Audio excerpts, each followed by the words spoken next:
Welcome to episode 75 of the Ski Podcast, and thanks for joining us, listener. Firstly, as always, I'd like to thank Switzerland Tourism for sponsoring the podcast. We actually really are an international podcast. I was looking at where our listeners are, and 60% of us are in the UK, but the other 40% are spread across the globe, from North America to Europe. But I'd also like to welcome our listeners down under in Australia and New Zealand, and also from Asia in India, Taiwan, Japan, Thailand, Hong Kong, all countries I spotted on the list. Now, in today's episode, we're going to be finding out about midsummer skiing in Scotland, St Moritz in Switzerland, and the oldest ski club in the world, the Ski Club of Great Britain. So first, I'd like to introduce my guest today. First, we have Marijana Jakic from the Swiss ski resort of St Moritz. How are you, Marijana?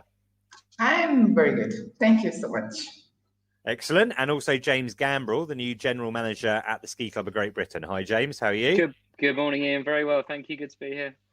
Cool. Thanks for joining us. Well, traditionally, the first question I like to ask my guests is when you skied or snowboarded last. And the more of these podcasts have gone on, for our friends in the UK, it's longer and longer ago. But Marijana, when were you last on the mountain?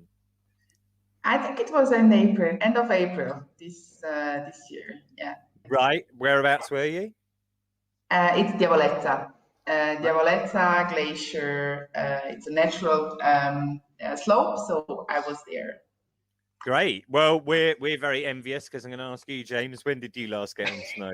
It wasn't that recently, I have to say. I think the last time was probably February 2019. It must have been in Dreisinen in the Italian Dolomites. But I should say I am skiing on Monday at Hemel Hempstead with Shemi, our ski club president. So that will be my first time. I'm actually slightly worried, Iain, if I'm going to remember how to do it because this is the longest I've ever not been on ski.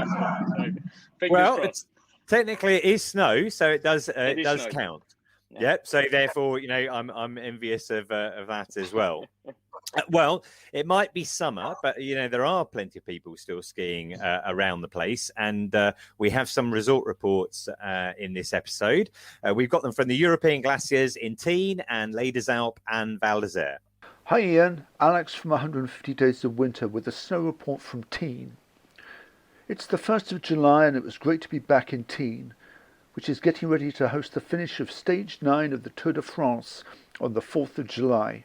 I was more interested in 2 planks rather than 2 wheels, as it's only the second time I've had a chance to use proper alpine skis since fracturing my tibia last year. It was great to be back in Tignes, especially as the road from the dam to Tignes has been resurfaced, especially for the Tour, which is a nice bonus, and the whole Valkyrie parking area has been redeveloped, meaning that the temporary parking is even more closer to the funicular. Yay! Less distance to walk. The only wild card was the weather. Despite relying on the best weather forecast the internet could provide, which promised bright sunshine, reality was slightly more wintry. As I drove up the valley, with every turn I hoped to see a break in the cloud. As I reached the bottom of the funicular, looking up I could see the glacier was sitting in a blanket of cloud, and as I arrived at the glacier it looked more like January than July. Because of the high winds the cable car wasn't running and the top half of the glacier was closed. But regardless, I found my ski legs quite quickly. The snow on the lower slopes was great, albeit turning soft quite quickly. Nothing out of the ordinary for glacier skiing. As I headed down to the lower chair, I noticed, like Courchevel, Tignes has implemented snow farming, where they store large amounts of snow under insulated blankets to use later on in the summer as the pieces start to melt, foreshadowing how ski resorts are dealing with climate change. By 11:30, I had scratched my skiing itch, and as I walked back to the funicular, Mother Nature decided to spite me as the clouds started to part and sunshine illuminated the slopes. Oh well, I guess you can't have everything. I definitely will be back later on in July for another shot at the glacier, and I've set a target at the end of the summer to walk up the Grand Cessier, one of Tignes' highest peaks at over 3,700 metres. If you would like to see this, feel free to subscribe to my YouTube channel, 150 Days of Winter. A huge thank you to Tignes Tourism for their support, and until next time, Iain, ciao. Hi, this is Alex Armand from Tip Top Ski Coaching with a snow report from Les Deux Alpes in France.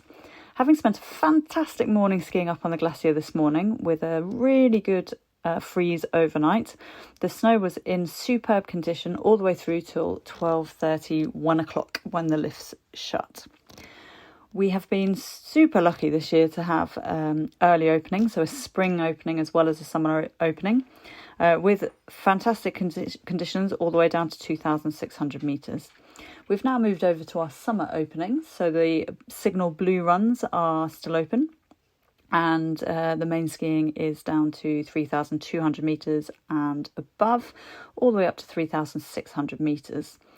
The glacier has got fantastic opportunities with plenty of free skiing areas, with great wide open pistes, fantastic views over Mont Blanc and the National Park d'Écran, and superb snow conditions. Areas for ski racers, people training in the giant slalom and slalom disciplines mainly, local ski clubs, travelling ski clubs, and national teams as well, which are absolutely fantastic to watch. The glacier also has one of the biggest snow parks, with jumps and rails and boxes for everybody.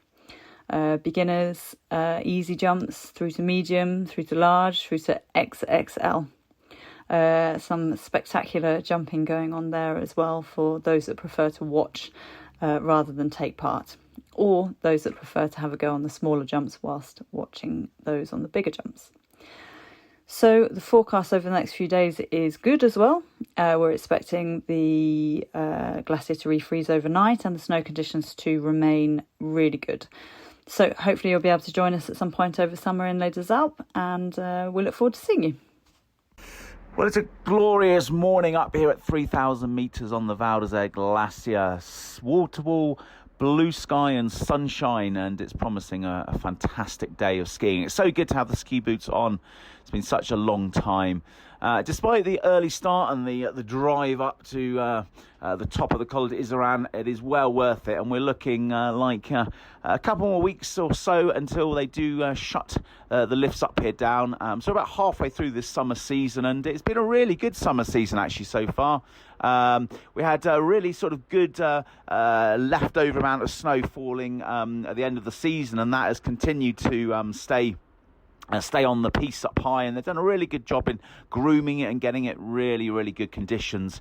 As I look around, there's quite a few teams where I can see there's teams from down the valley in Les Arcs, obviously the Val d'Isère one, Tignes, a few race clubs from sort of local academies, as well as people far further away, sort of down towards Annecy and the Mont Blanc area.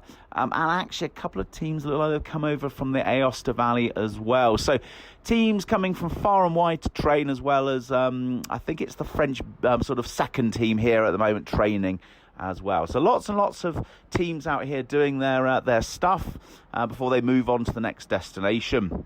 There's also, I'm pleased to say, a few holiday makers, or probably local normal people like myself, who just haven't been able to ski for so long, and we're just enjoying getting our boots on once again and actually enjoying the fresh air. We've got chairlift at the top open, and the T-bar, and 3 runs open up here. So not the biggest area to ski in, but perfect to get your fix of skiing at this time of year.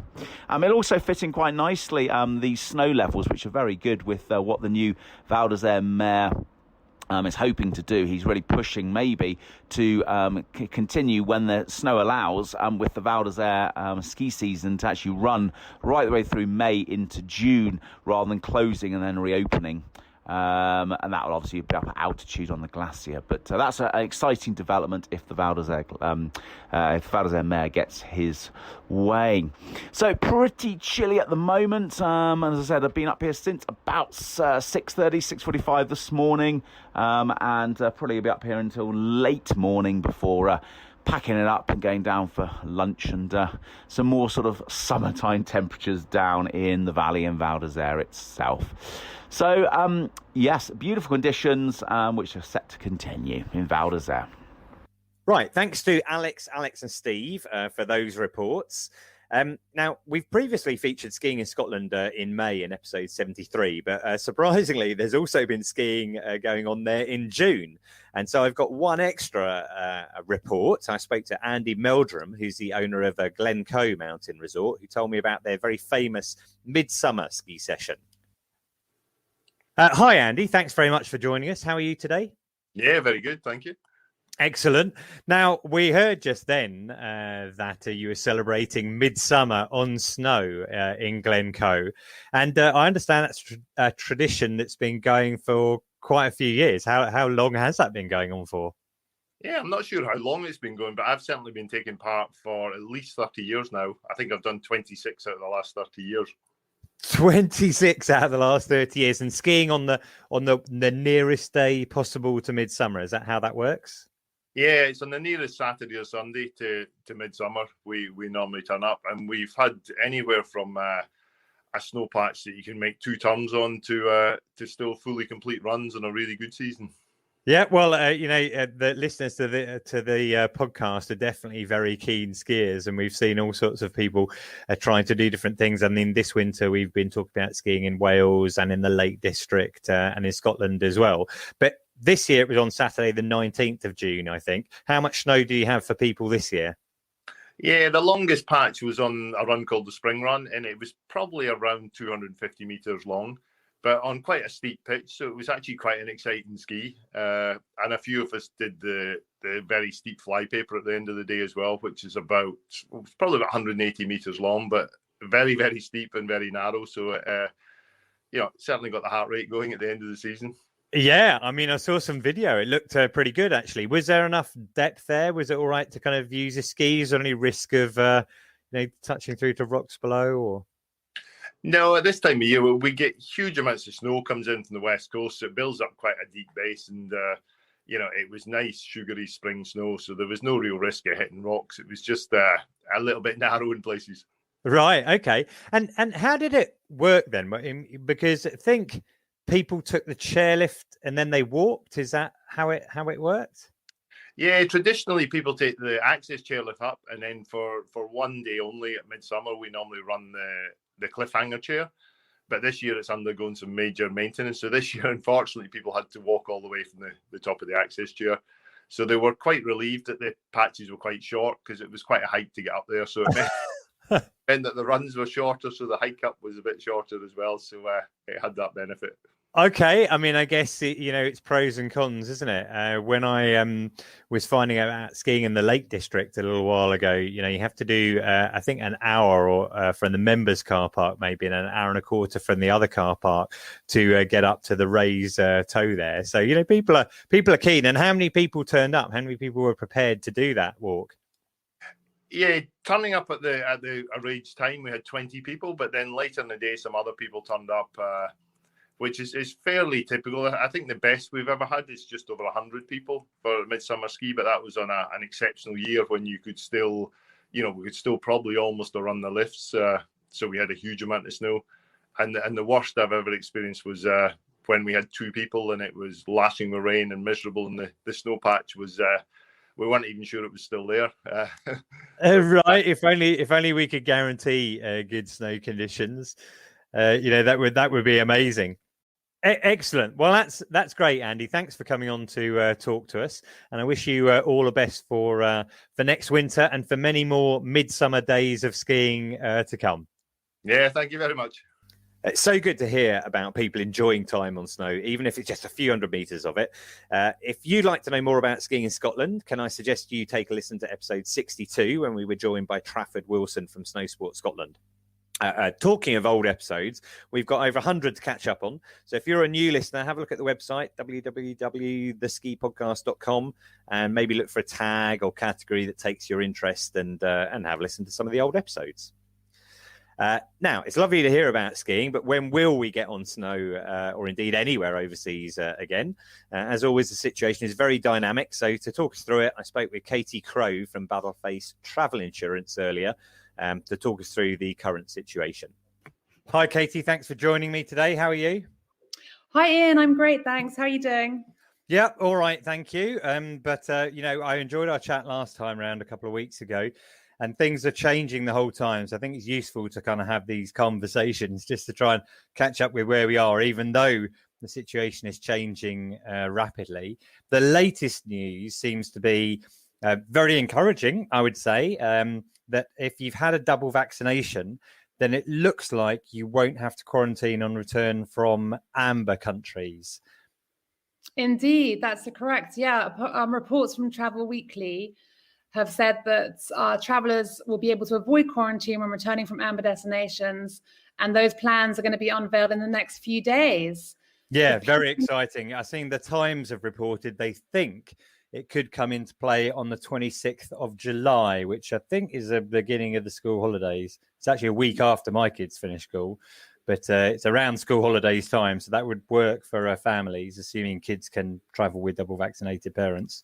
Absolutely. The Prime Minister has said that, double jabs will be a liberator for those wishing to travel over the summer, which is indeed my view as well. Yeah, well, I appreciate not all of our listeners may have double vaccinations yet, but it's certainly encouraging. And also it seems that your ability to prove that will be relatively simple as well. In the last episode, I mentioned I downloaded the NHS app, and I've checked in it. Proves has details of my vaccinations there, and the EU digital travel pass was launched yesterday as we speak, and I think that the barcode you get there is integrated with that, so that should help for crossing borders. Absolutely. I know as you say, the digital certificate officially came into force yesterday, Thursday, the 1st of July.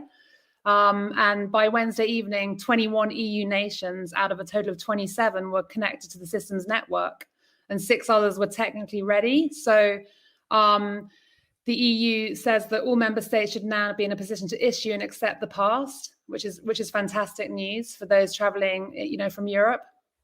Yeah, well, it's certainly going to make things easier, I hope. But I think an important thing that people need to consider, and we'll come on to testing a little bit later, because I've been doing a lot of research into testing because I have a trip coming up. But it's important as well to check the FCO advice, because some countries travel is still not recommended for non-essential reasons, and that can invalidate your insurance. And that's one of the reasons I first came across Battleface in the first place, because if you have that Battleface cover, then it does cover you regardless of the circumstances.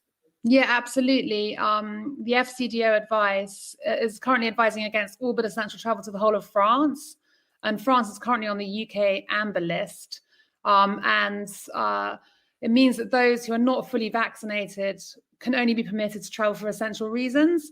But as you rightly said, Battleface travel insurance will cover you regardless of FCDO advisories or what color that country is on the traffic light system. So you will be covered no matter what, and if that advisory changes during your trip, you'll still be covered.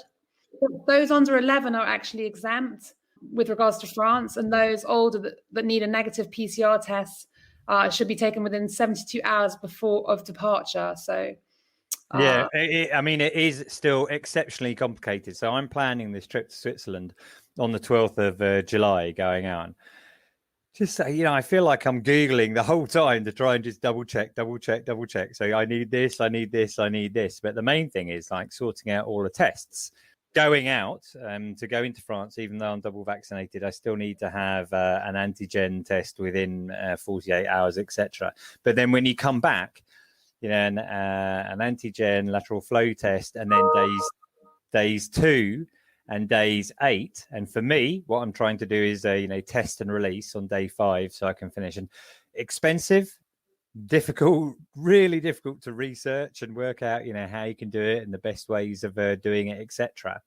And I saw a survey by the International Travel and Tourism Report that said the main factors keeping UK travellers from heading overseas were, and quarantine protocols are top, travel rules were second, which kind of sound the same to me anyway, but the costs of the COVID test were third, and it's going to cost me somewhere around £300 to £350, I think, to do all of the different tests, which is, it's quite a burden on travellers. It's a massive burden, Iain. In fact, we are looking at going to Mallorca, which is now on the green list. And I've also been researching testing, entry requirements, FCDO advice. And even though the Balearic Islands are on the UK's green watch list, the Spanish government just announced on the 2nd of July from today that all arrivals from the UK to Spain will require a negative COVID-19 test or proof of vaccination. That's another hurdle. And as again, you say, the cost of that is pretty phenomenal, because looking into it, I mean, I'm double vaccinated. My children aren't. So the cost of testing will be in the sort of £400-500. It's a big challenge. I mean, a lot of people kind of thinking that the government are actually actively discouraging people from travelling by making it as complicated. There was another survey by YouGov where they said that only 18% of people could correctly identify the test they needed to travel to a green list country. A third thought they could use a free NHS test. And I started to look into this. Can I just use the NHS test? But you can't, use that at all. No, you have to buy a government-approved test, which is, £99 typically. So that's for the PCR test. The antigen test is slightly cheaper. I believe that's like £29. But, if you're doing, say, for a family of 5, you're doing PCR tests and antigen tests, it's going to cost a phenomenal amount. For sure. So, one hopes that will end as well when the government hopefully bring in these new policies to make it easier for us all to travel. And I think, the negotiations that are going on at the moment, Boris Johnson's meeting Angela Merkel today, I believe, as we're speaking, and they're going to kind of have some sort of trade-off so that, foreigners, EU countries who are double vaccinated will be able to come into the UK and have a kind of quid pro quo agreement, which, I really hope they do that, and it makes it easier for us to travel as well. Yeah, what I've heard from reports in the Times is that Germany is preparing to relax restrictions on British travellers. As you say, Merkel and Johnson are meeting today, and this will signal the abandonment of efforts by the German Chancellor to coordinate a Europe-wide hardline stance on British arrivals, because there's been talk about, trying to ban British travellers into Europe. So hopefully after discussions today, it will open the way for fully vaccinated Britons to move a lot more freely without quarantine, which is what we really want. Yeah. Well, we all really want that. So, I hope then perhaps that the next time we speak, Katie, you can tell me about your successful trip to Mallorca, and I can tell you about my successful trip to Switzerland, and everything will have gone swimmingly. So, will you come back and have another chat in a 2-3 weeks' time? Absolutely. I might still be out in Mallorca, but I'd be very happy to talk to you from out there and talk you through the process and how it went. Yeah. All right. That's great, Katie. Thank you very much. Thank you so much, Iain. Bye. Thanks, Katie, for that. Now, let's turn back to Switzerland. I'm delighted to be joined today by Marijana from Engadin, St Moritz. Welcome, Marijana. I think some of our listeners will certainly have heard of St Moritz, but they might not realise it's part of the Engadin ski area. I wondered if you could tell us a little bit more about the area and the skiing there. Yeah, so St Moritz is known as the destination, but the area is much bigger than just St Moritz. So we have about 88 slopes in and around St Moritz. For the, let's say, classical skiers, we have the Corviglia area, Margunt area. This is quite chic and nice and very sporty. And then the more freestyler areas are Corvatsch. Then we have also Zuoz. It's a little bit, I don't know, maybe 10 minutes with the car on the other side of the valley. And then we have, of course, La Galbe and Diavolezza. Diavolezza is a glacier slope around the Bernina Massif and the mountains. So it's really a unique scenery and something really special. And our slopes go from 1,800 meters to 3,000 meters. So the snow conditions are quite good. And I think this is what makes us really strong on that. So since 150 years, we are a winter destination, and I think the climate conditions and just the altitude is just making this possible. For sure, and you referred to the fact that it's been a destination for 150 years. I mean, St Moritz is a winter destination. A winter destination for 150 years. Yeah, We are a summer destination since 3,000 years. So we were really, we are known for healing waters, and Yes. people have been coming to St Moritz since many years in the summer for wellness and well-being and health, actually. And since 150 years, we are a winter destination as well, and this goes back to some British bets. I'll come back to the British side of things. I think it might be interesting just to chip in at this point that many people probably don't realise that there's a link between St Moritz, for example, and the kind of gateway town of Bourg St Maurice in France, because Bourg St Maurice is named after St Maurice, and that's what St Moritz is. St Maurice as well. It's the same saint that they're named after. Exactly. So there you go. We did mention that in an earlier episode of the podcast. I'll try and track it down. But tell me a little bit more then about those historical links from Britain, because I think the British, the English, did love going to the Alps and trying to conquer mountains. Is that how that came about? It was a bet, actually. So this is how the legend says that Badrut, who was the founder of the tourism, of the winter tourism in St Moritz, did a bet with the English people, English gentlemen, and they were usually always coming in summer and staying for a longer period of time, and they made a bet that if they come in winter and would be dressed up only with the shirt, because everyone was thinking that winter is very cold in St Moritz. So he said, if you could do that, then I will pay you to stay for a month for free. So 1 month is free, and then you just come up. And they came up, the English people, gentlemen. I think it was really, the tourism was not developed, so the winter infrastructure as well. So we did not have any slopes, we did not have crests around skeleton and so on. So they had plenty of time. They were enjoying this warm and sunny weather, and they were very creative and developed with the local people everything they wanted. So if we look back, crests around, for example, skeleton, bob, they just had these ideas, and for that time very crazy ideas, because we were really a little small town. And I think what made it possible is just the people, the local people, who were really open and had fun doing really crazy things.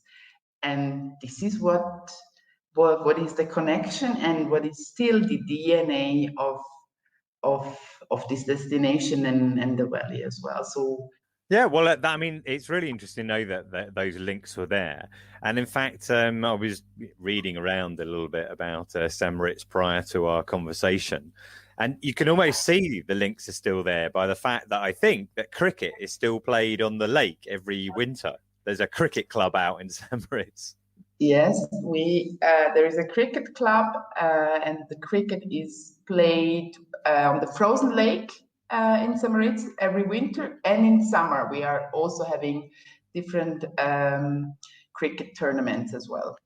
Okay, not on the lake. Not on the lake then, because then it's a lake, and we can sail on it but not play cricket. It must be one of the very few places that cricket is played in the Alps. I'm not too aware of any. I'm a big cricket fan. I went to go and see England play at the Oval yesterday and play cricket from time to time. But I'm pretty confident that the Cricket Club of Switzerland, or whatever it is, isn't particularly large. But it's really interesting to know that it's still played out there in summer and in winter as well. And I think polo is played on the lake as well. Is that right? Yeah, polo is played on the lake, and also now we have played only on the frozen lake, and now we have a summer polo tournament as well.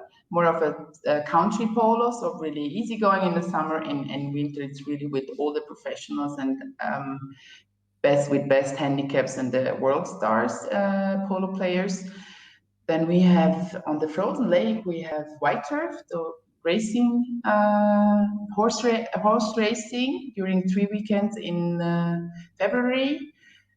Cool. So, I mean, that sounds good. I would guess that in many listeners' mind, they're probably thinking St Moritz is very glitzy and probably out of my range in terms of price, because it does have that reputation. We're talking about the whole of the valley. I mean, would you agree with that? And if there were people looking for better value, would they be looking to go to one of the other towns in the valley? Yeah, and I think it's St Moritz itself. So this is part of us. It's glitzy, very nice, quality-oriented part. I think this is part of us, and we will never deny it.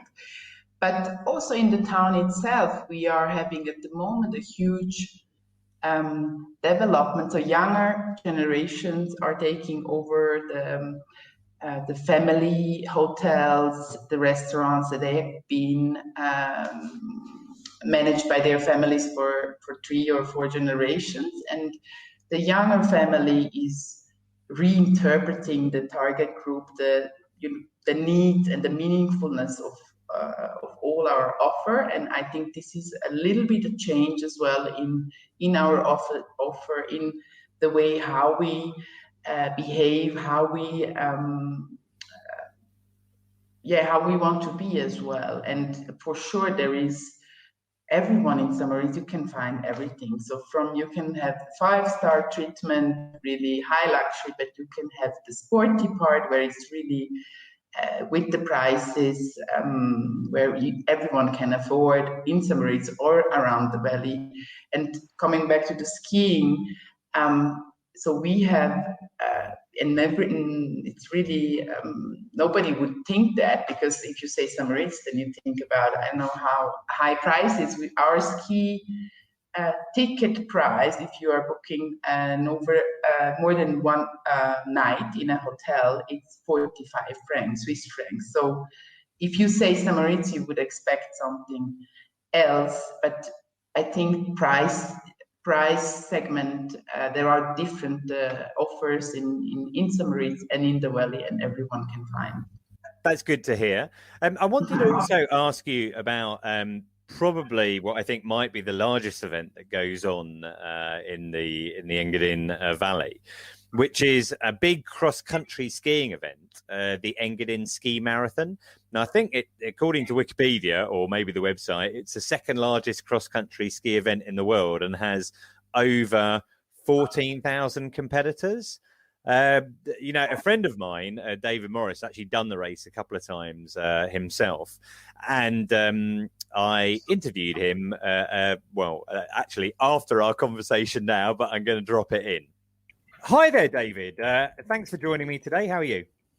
Hey, Iain. Good to see you. Good to hear you. I'm well, thank you. I'm nursing a broken leg. Apart from that, life's good. Oh, okay. Not from cross-country skiing, I hope. No, it was a skateboarding accident. But the reason I asked you on the show today is because I knew we were going to be talking about Engadin and the ski marathon there. And you're the only person I know who's actually done that race. And I think you've done it a couple of times. Was it in the early 2000s? Yeah, at the time I was working in London for a website, still going actually, ifyouski.com. Yeah. And the founder of ifyouski.com is a guy called Michael Liebrich. He's actually a British Olympic skier at Calgary. And he started this website, but he also was keen on cross-country skiing. And he organized a group to go out to raise money for charity. And so each year I went out as a part of his group. And I think there's about 40 or 50 people in the group each time, a whole variety of backgrounds. And it was just fantastic. Honestly, I still remember it now as being one of the most memorable events of my life. And I had to go back for a second time to do it again. Right. Okay. And so, I've got so many questions about it. So firstly, it's a marathon because it's a marathon distance. Right. That's so you're right, actually doing yeah. 42 kilometers, but you're doing it on cross-country skis. And we've covered cross-country a couple of times on the podcast this winter. You can do either the classic or skating. How does it work for a marathon? Well, so it goes from one end of the valley to the other. So if you know the Engadin Valley, you've got St Moritz in the middle, and if you go up the valley, there's a couple of lakes which are all frozen over during the winter. Beautiful. They do horse racing on the lakes as well. And then I guess down the valley from St Moritz, it's slightly more undulating, a few woods, and I think it finishes at a place called Zuoz. And it basically goes from one end of the valley to the other. And there's free buses in the morning from wherever you're staying. We were staying at a place called Pontresina, which is kind of in the middle, which is quite handy.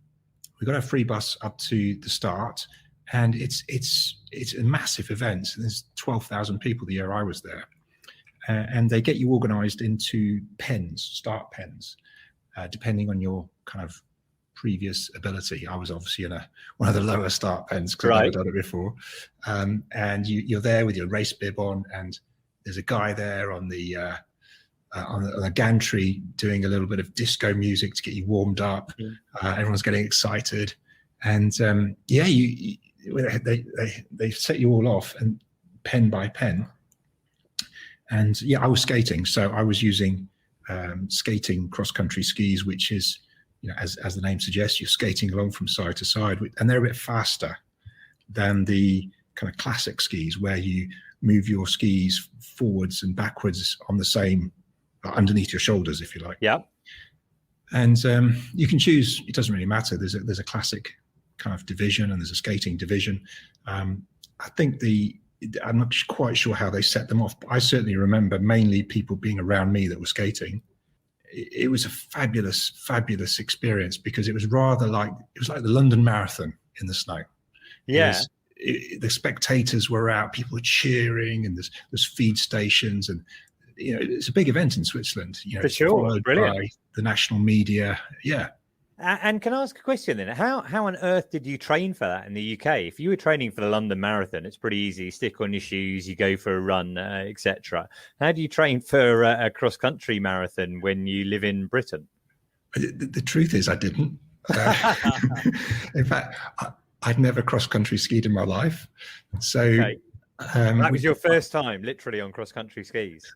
Well, I went out on the Wednesday, and then we organised a ski instructor for Thursday and Friday, 2 sessions, morning and afternoon, to have cross-country skiing lessons. And honestly, I was a complete beginner. I was falling over left, right and centre. But after 2 days, I kind of got the basic hang of it. Saturday morning, I went out and I did the first half of the race on my own, just to get used to pacing myself and so on, which was exhausting. And then I rested Saturday afternoon, and then we raced Sunday. So I think at the time I was pretty fit because I'd been doing a lot of cycling. Yeah. And that was decent base fitness. But really it was just brute force that got me through. I mean, it was absolutely exhausting. Well, I bet it was. I mean, to try and give the listener an idea of, how long does it take? I mean, generally, I think people think a decent marathon, if you're on feet, would be anything less than kind of 3.5 hours. How long is it taking you to do that on skis? Well, it's faster on skis than it is to run. I'm not entirely sure by what factor. I think the winners did it in about 1 hour and 30. Okay. So they're flying along. My time, if I remember correctly, was 2 hours 44. Right. Okay. And I think I was in basically the top third or top 40% with that time, which I was amazed by. Great. Well, like you said, maybe all of that cycling helped, but surely you're using completely different muscles, because if you were skating, then I don't know what they are, maybe adductors or something like that, where they not take a punishing when you're doing that the whole time?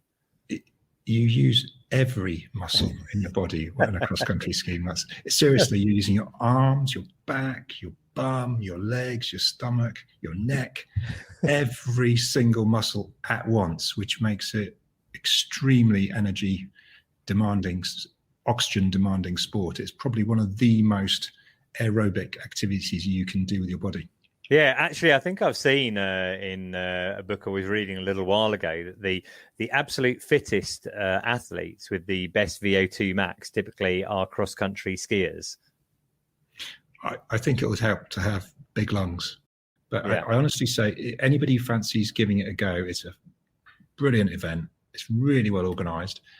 And it's something that if somebody's never done it before, you can learn to do and enjoy. It's an accessible peak that people can go for. Cool. Well, I mean, that's excellent, David. Thanks for sharing your experience with me and with our listeners. And let's go back to Marijana and have a quick chat with her. So, David clearly enjoyed that, Marijana. Can you tell us how anyone inspired by that can enter the race for next year? Yeah, it was difficult during the Corona.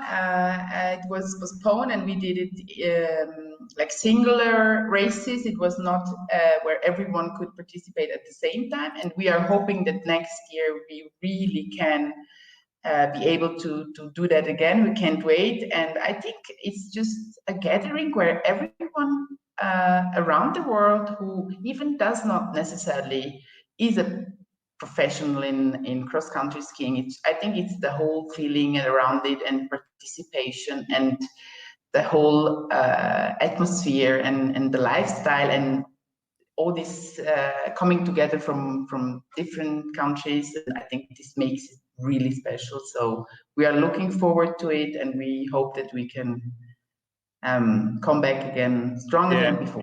Well, David, he clearly loved it for sure.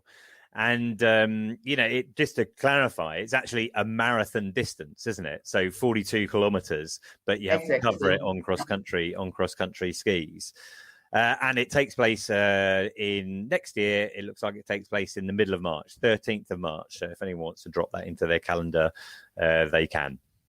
Thanks so much for that insight into St Moritz and Engadin, Marijana. Now I'd like to turn to my other guest, James Gambrill, who is the new general manager at the Ski Club of Great Britain. Hi, James. How are you? Very well, thank you. How are you? Yeah, I'm good. Thank you very much.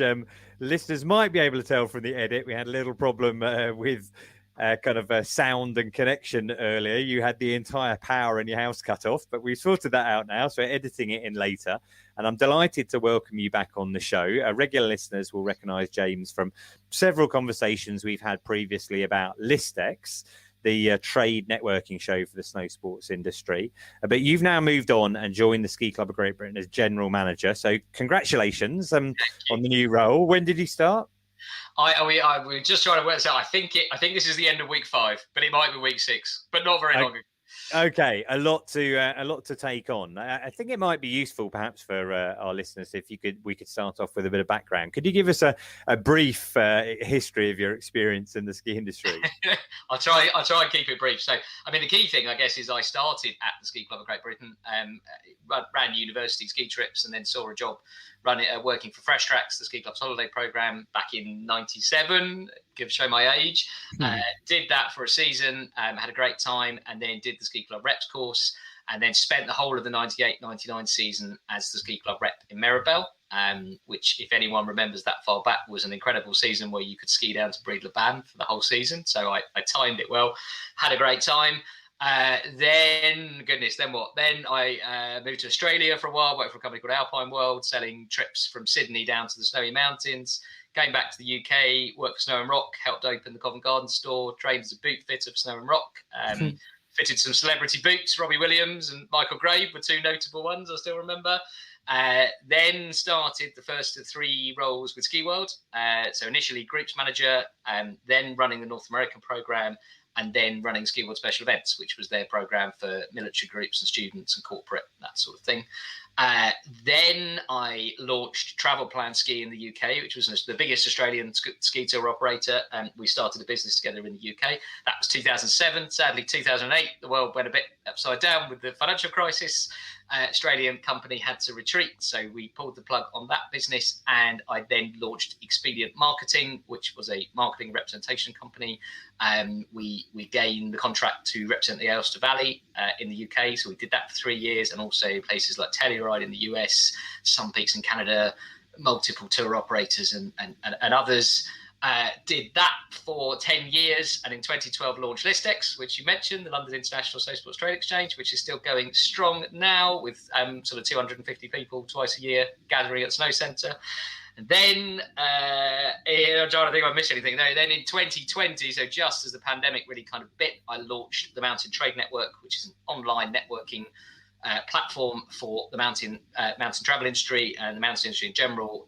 So we launched that just as the pandemic started because it's online. We run, I used to run 15 virtual events, many of which, Iain, you have participated in and spoken at.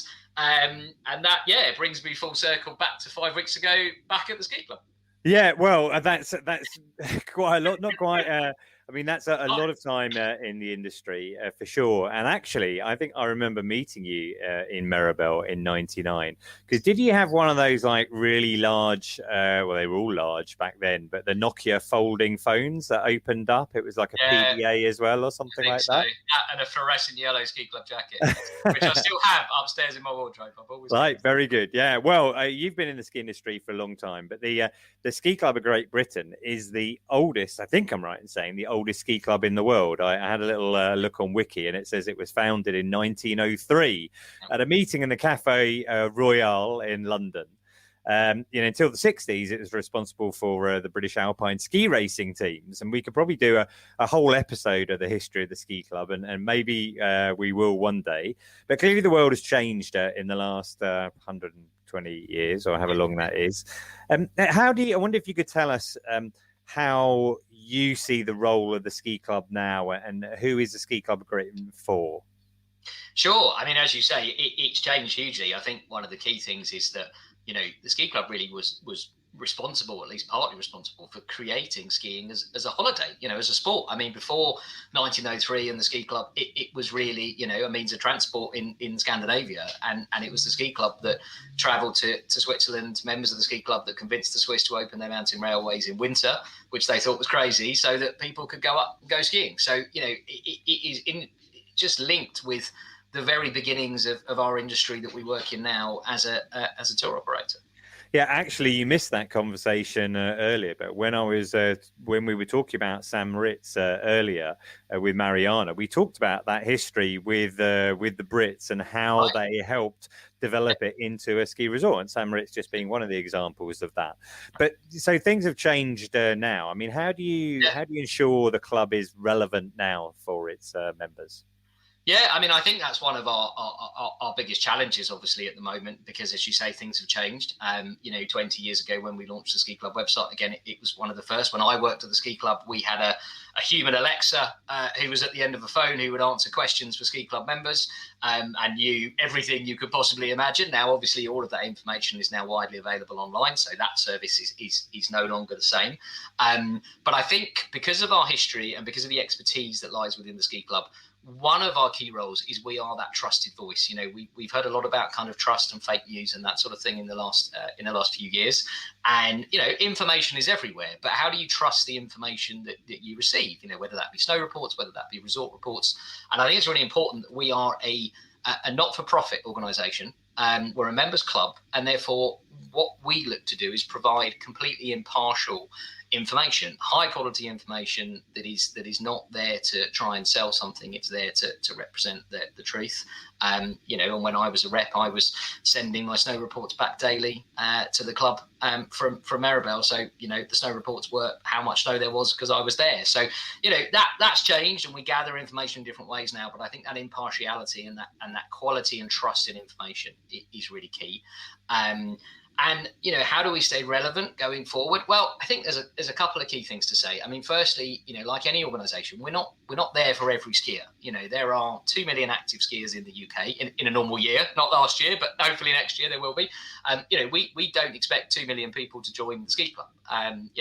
We had 5% of the market, we would be very happy indeed. So we're not there for everyone. We don't really get involved so much with people starting out skiing. There are, organisations like Snowsport England and others who we work very closely with, but they are there for the sort of, the very grassroots participation. I think we're really there for the next step. It's when people have kind of been bitten by the bug and decide that this is, skiing is a big part of their life. It's something that they want to do more of. And where do they go? Where do they turn to next? That's where we come in to go, okay, we can help you take this further, whether that be skiing off-piste with a mountain guide, whether that be improving your ski skills, whether that be trying some other form of skiing, whether it be telemarking or anything else, or just looking for information and advice. That's where we step in.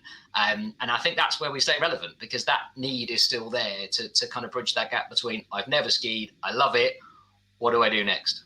Yeah, I mean, I can see how that makes sense. So you talk about the number of members there. I think the last thing, when I was looking around, there were a tad under 25,000 members in 2019. Yep. So, that's a significant number of people. It might not be the 5% of the market, depending how big the market is that you're looking for. But that's a lot of people who are members of the club. And I think a lot of them are members partly because they're skiers and they feel like they should be part of that kind of community anyway. But also a lot of active skiers are members to access the rep services. And I know these have changed quite a lot to do with legislation, etc. But I wondered if you could just outline what the kind of rep services that members would be getting this year, because you have reps and social reps as well, I think. Yeah, I guess we have three different sort of on-snow services, we call them, for members. So I'll kind of go through them briefly. So the first one is our instructor-led guiding program, which, as it suggests, is ski instructors that will guide members. So they're not there to provide ski instruction, they're there to guide members. We run that in partnership with New Generation Ski School, that I'm sure a lot of your listeners will know. And we run that in resorts all over the Alps, particularly in France. And it's a way of accessing, an expert local who will show you around the mountain without necessarily people who want to book a ski lesson. So that's the first part of it. The second part of it is the reps program. Now, as I said, I was a rep 20 years ago, and the repping service has changed since then. What our reps do now is they are a point of contact for members in resort. So they are there to help them. Again, that impartial, trusted expert voice. They can book mountain guides for them. They can help them book instructors. They can help them recommending restaurants or ski shops. They can ski with members, but they ski as a member of a group. So all of our reps are members of the club. And if members should so wish, then the rep can go and ski with them as a member of the group, and they make decisions as a group, which, is also very much the way the mountain guide community is also moving now, that, the group make group decisions. So it is different. It's not a leading service anymore as it once was. It's not somebody at the front saying, follow me and taking them down the mountain. It is about organising group skiing, which is really at the core of the ski club, is, like-minded skiers who want to get together with people of similar ability and go skiing. Sorry, and then you mentioned the social rep service. So that isn't something that the ski club is currently providing as a service to members. That really started in Val d'Isère, where there's a lot of ski club members, and they began to organise their own groups and to go off skiing socially. And that's something that could happen in other resorts where there's a lot of ski club members, so places like Zermatt and Tignes and others, where a lot of members tend to congregate. They organise everything themselves. They can use the ski club app if they want to use that to meet up, but they obviously also can use services like WhatsApp or text messaging or whatever else, and they meet up and they go skiing as a group. And again, it's the same as, if you and I go on holiday and we want to ski with like-minded, similar ability skiers. Right. Okay. So just to track back then to the rep. I mean, you're saying that they can ski with the rep as a group, but if they're invited along, with the rep probably is someone who's been in that resort for quite a long time, who knows the area. It's going to be difficult sometimes, aren't they? Going to be crossing over that line to guiding them around. I mean, assuming they wouldn't be wearing their uniform or anything. No, they're not wearing a uniform because they're not guiding, they're not leading. They are there to facilitate skiing, and of course they might suggest, look, this run is better this time of day because of the way the snow falls, or actually if we take this run, there's a mountain restaurant that would be really good. So in the same way that when people go skiing as a group, there generally is 2 or 3 people maybe in the group who sort of makes that decision, but it is very much that they are there as a member of the group. And the reps course is what people go on in order to become a ski club rep. Obviously the content of that is changing because it's more about facilitating that group and working as a group. So we are, again, I think, changing and reflecting the changing environment. Right. Okay. Well, that makes sense. What about another issue that affects the ski industry as a whole, which is a kind of aging demographic? Generally, there are not so many younger people coming into the industry. What is there that you can do to bring younger people into the ski club and become members? Well, it's an interesting question because I think this was tried by the ski club a few years ago, and to be honest, Iain, without great success. And I think the reason why is that it wasn't fully thought through as to what those members wanted. So we were quite successful at recruiting younger members. We weren't very successful at keeping them. Now, you know me very well. You know that market research is part of my one of my key interests. We spend a lot of time at Listex discussing that.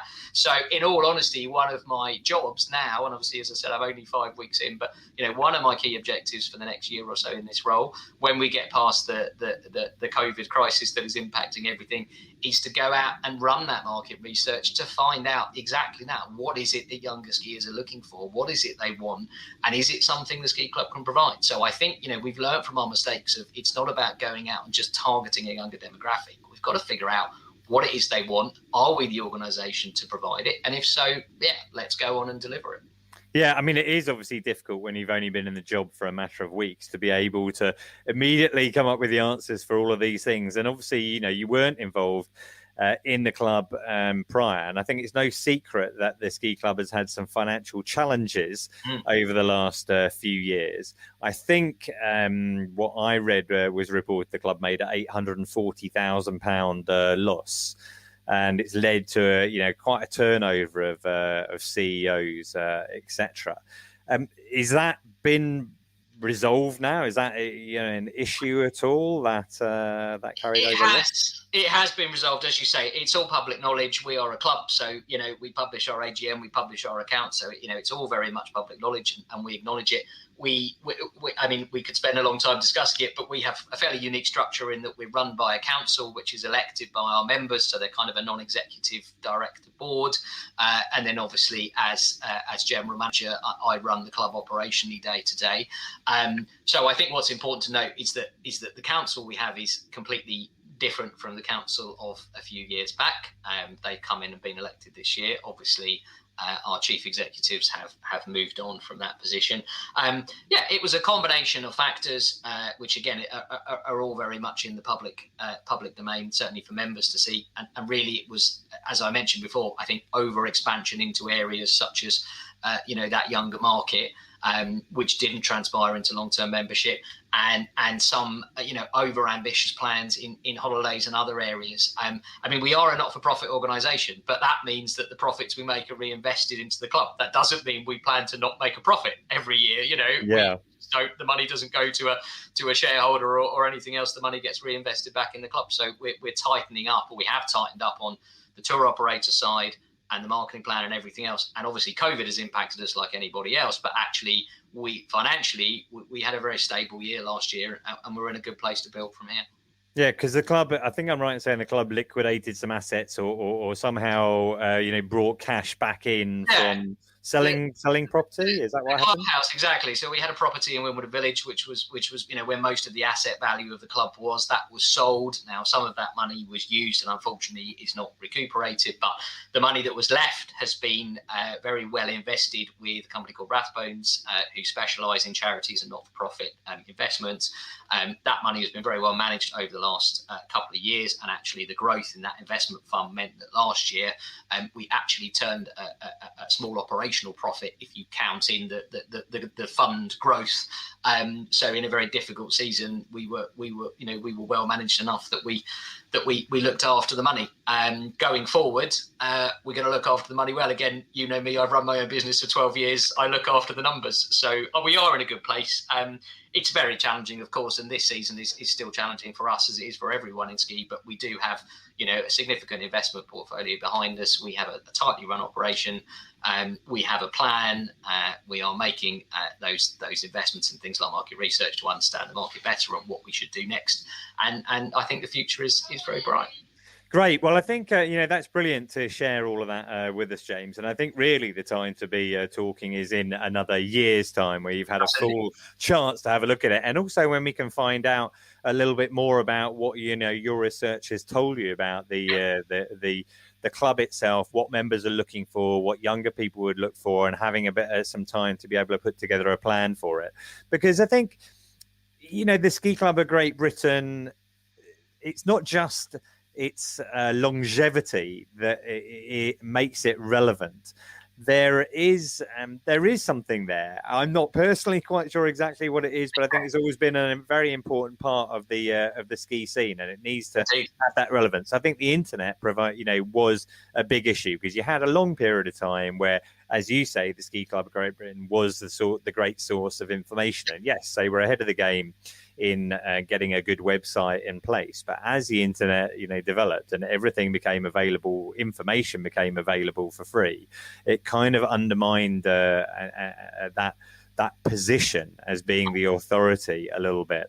And so it's really about being able to flex and come up with something different. So yes, we'd like to have you back on the show again. Down the track, and in the meantime, all the best, in the new job. Thanks very much, James. Thanks, Iain. Thanks a lot. Just moving on, I'd like to thank Mark McGarry for buying me a cuppa since the last episode. Don't forget, if you enjoy listening to the Ski Podcast, you can buy me a coffee at buymeacoffee.com/ski podcast, and all cuppas are much appreciated. We've had over 80 ratings on Apple Podcasts, but no recent reviews. So, listener, why not take a couple of minutes to say why you like the show? Hopefully you do, and it'll help other skiers out there to find us and join the party. I'd also like to thank Doug Newman, who shared us on Facebook. I enjoy listening to the podcast, a chat from Europe and beyond, including travel advice and insight. Thanks for that, Doug. And Everest in the Alps on Twitter, he said, we love the Ski Podcast for all things snow related. And Johnny, enjoy your stickers. Don't forget, if you like, listener, some Ski Podcast stickers for your helmet or ski or phone, then just email the skipodcast@gmail.com with your address and we'll post them out for free. And that's also the email address, the skipodcast@gmail.com, if you've got any suggestions or questions for items you'd like to have on listen to on the show. So when our next episode comes out will depend on what the rules are for travel. You'll have heard from my chat with Katie that if all goes well, I'm hoping to go to Switzerland for some trail running in mid-July. So fingers crossed that happens. And you'll next hear from us the week after that. Jim, very much a friend of the podcast, is also going to be out in Switzerland and reporting back on surfing in Switzerland. You can follow that trip at Skipedia and the latest from the show at the Ski Podcast. We're on Instagram as well. I'd like to thank my guests from today. Marijana, thank you very much for joining us. Thank you. Yeah. And James, we lost him. We got him back. We lost him again. But thank you to James and as always, to Switzerland Tourism for their support. And finally, thank you, listener, for sharing this time with us. So until next time, goodbye.